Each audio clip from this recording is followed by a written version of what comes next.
Now let's take a look at another type of question that we might find in dual passages.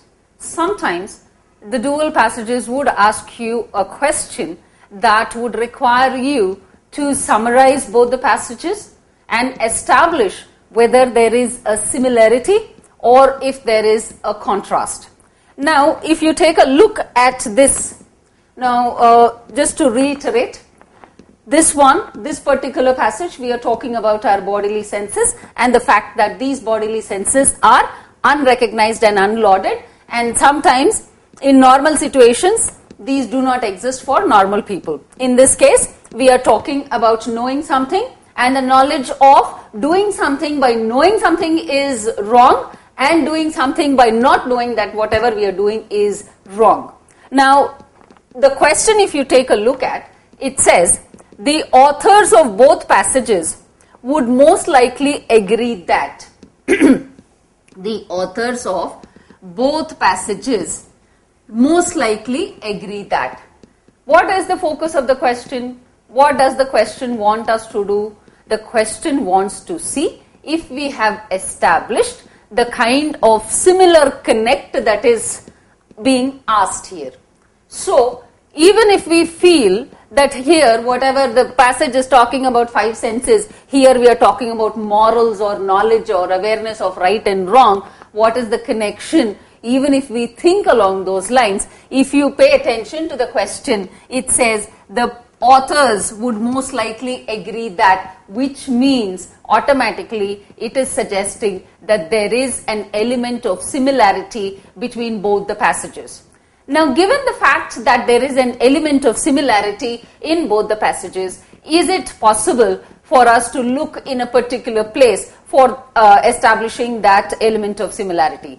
What I mean is it possible for us to establish the similarity by merely looking at the first sentences of both the passages, or first and last sentence of both the passages?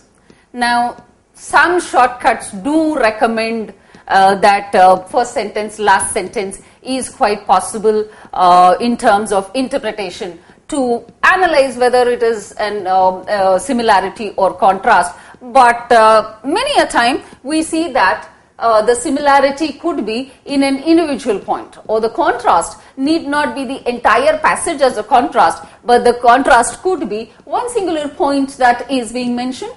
So when we are looking at an element of similarity, basically what is it that we are doing? We are looking at a common point here and a common point here. If we are looking at a dissimilarity, what would we be looking at? We would be looking at one particular point, any point in the passage, one particular point and a contrast to that. Alright, now let's take a look at agreement. Now we are saying both passages agree that. If you take a look at option A, it says it is immoral to ignore knowledge gained from our senses. Does it make any kind of logical sense? Maybe as part of some kind of extensive, elaborate essay that might be presented in 50-60 pages, maybe this can be understood if it's a philosophy paper or something. In a set of 10 lines in one passage and 10 lines in another passage, this kind of analysis is perhaps very far-fetched.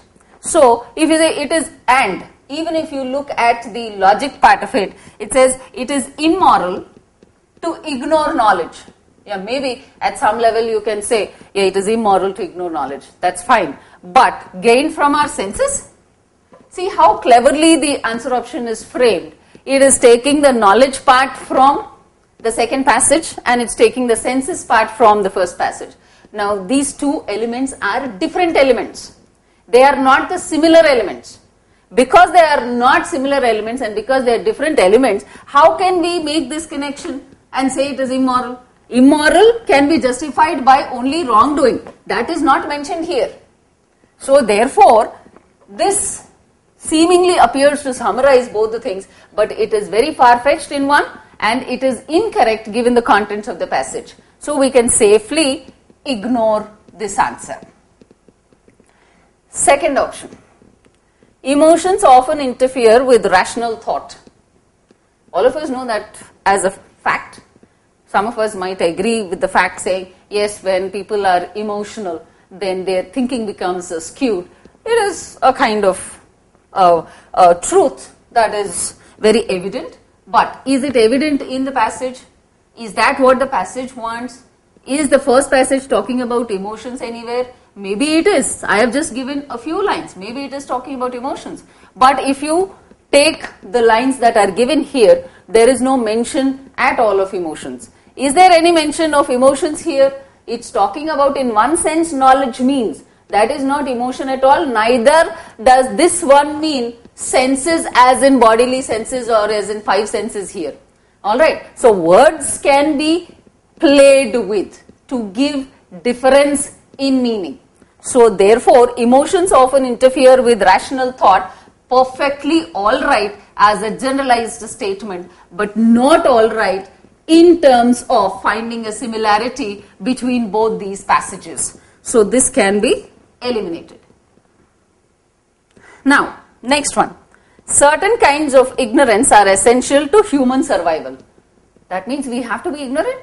Okay, we are talking about human knowledge here, maybe about consciousness here, but can we, by any stretch of imagination, can we say something like certain kinds of ignorance are essential for survival? Maybe it's just paraphrasing, what you don't know cannot hurt you. Maybe it's paraphrasing that adage, but are we talking about adages here? Obviously not. Maybe certain kinds of ignorance, that is fine, but are essential to survival? Maybe not.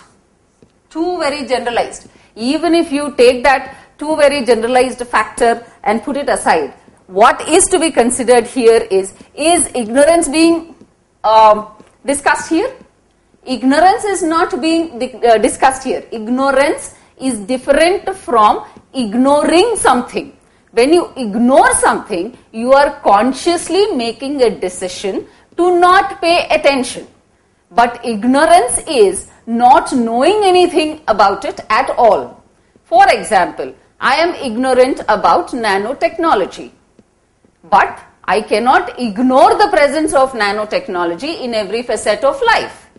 Okay, you get the meaning. So there is a play of words here, so that cannot be taken into consideration. Though at some level you can say, see, we are not paying attention to our senses, so we are ignoring. Ignoring is different from ignorance. Alright. Now, option D. People are not always conscious of the information that their minds process. That means they are not aware. If you take this, it is unrecognized. In normal situation, it simply does not exist. That means we are not aware. It is unrecognized. Our senses that are there, in that sense, we do not pay attention to our senses. So therefore, we don't have any kind of conscious awareness. Here, we are talking about morals. We are saying, by knowing if we do some mistake, that is a different kind of wrongdoing. By not knowing if we do a mistake, that's yet another different kind of wrongdoing. So there are instances where you make mistakes without knowledge, and there are instances where you know it's a mistake and you are making that mistake anyways. So there are areas, or people are not always conscious of the information that their minds process. Not knowing, not aware. Not aware of bodily senses, not aware of wrongdoing. So therefore, this may be considered as an answer. But it's too early because we still have one more answer option to be considered.